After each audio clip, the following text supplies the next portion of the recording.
and I'm an admissions counselor at Indiana Tech, and I'm here to help you complete your remittance information form. Basically, what the remittance information form is, it's a required form by Indiana Tech to help ensure that you have the most up-to-date and current bill available, and also letting us know that if there is a balance, that you have a plan in place and that we know how you plan on paying off your bill. So what you're going to do to get to that form is to sign into your My Indiana Tech account, very similar to, again, waiving your insurance information and filling out your information release. So you go on to my.indianatech.edu, and you'll use your username and your password to sign in, and then you'll hit the login button. Make sure to click on My Account Day. That tab will take you to the My Account Day page, and you'll scroll down a little bit on the right hand side, right underneath where the student health insurance waiver form is, and also the information release form. You'll be able to see the business office remittance information form. You'll click on that. You'll see a big banner that says Indiana Tech. Click next page, and this is going to be the remittance form. So read the statement above, make sure that you understand it. Sometimes you'll have to read it twice, but just make sure you understand that whole paragraph. And then after you understand that, there's a little box that says, yes, I understand. So click that box. Then you'll also need the most up-to-date bill. So you should have a bill from us as well, and use that for the final balance that you owe. So that should be at the very bottom of your bill. It's also going to ask for the date of the invoice. That is also going to be on that bill. So I should have a date towards the top, letting you know, again, the date of the invoice. If you are declining any loans, be sure to notify us on line 6. And in many cases, you'll type or you'll leave, no, I'm keeping my aid. If you are declining any loans, please just specify which ones you are declining and the amount of each one. And then on line 9, if you are declining any loans, you're going to subtract those declined loans from the final bill on line 5.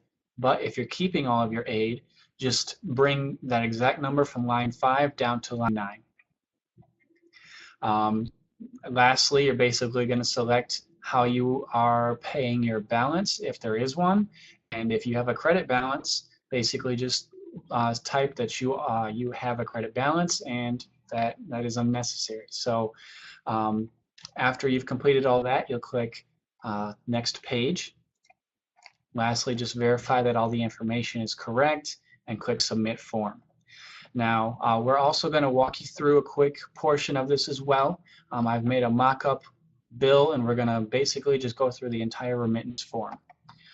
So we have our bill from Maximus the Warrior right here, and then he's going to complete his remittance information. So we'll go on to My Indiana Tech, and we'll type in our information.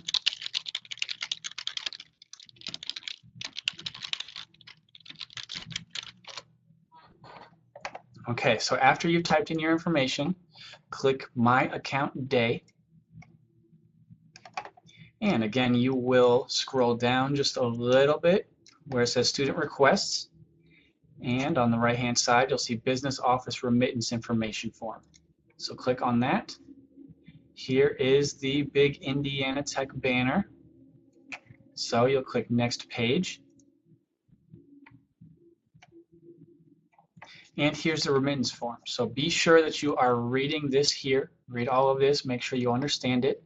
After that, you will click Yes, I understand. I've read this. And we'll go back to the bill just to verify all the numbers.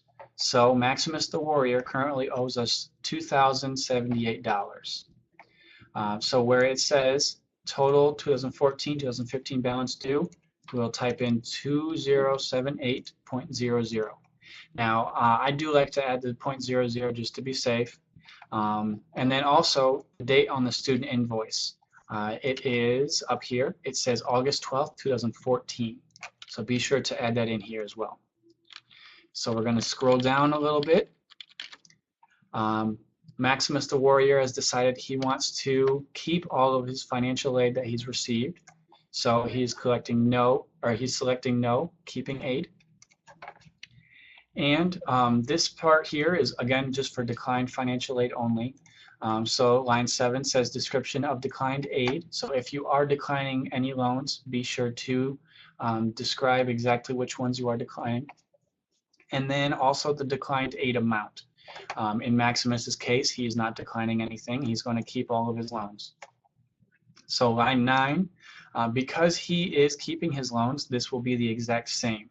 But if you're declining loans, this will actually say subtract line 8 from line 5. But again, because he's keeping his loans, it will be the exact same, 2078.00. Now, Maximus has to decide how he's going to pay his balance off. He's decided he wants to do the 10-month payment plan. Now, that first payment is due August 1st.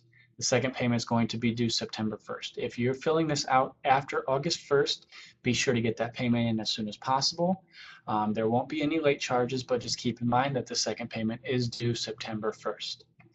There are a lot of different options as well, so if you want to pick a different option other than the 10-month payment plan, there are a lot of them available. We'll click Next Page. And lastly, just verify that all the information is correct. And assuming it's all correct, you click Submit Form. Now, if you do have any issues with the remittance form or you need some help, your counselors here are more than willing to help you out. So feel free to give them a call. And again, thank you for watching. And if you have any questions, just give us a call. Thanks. Bye.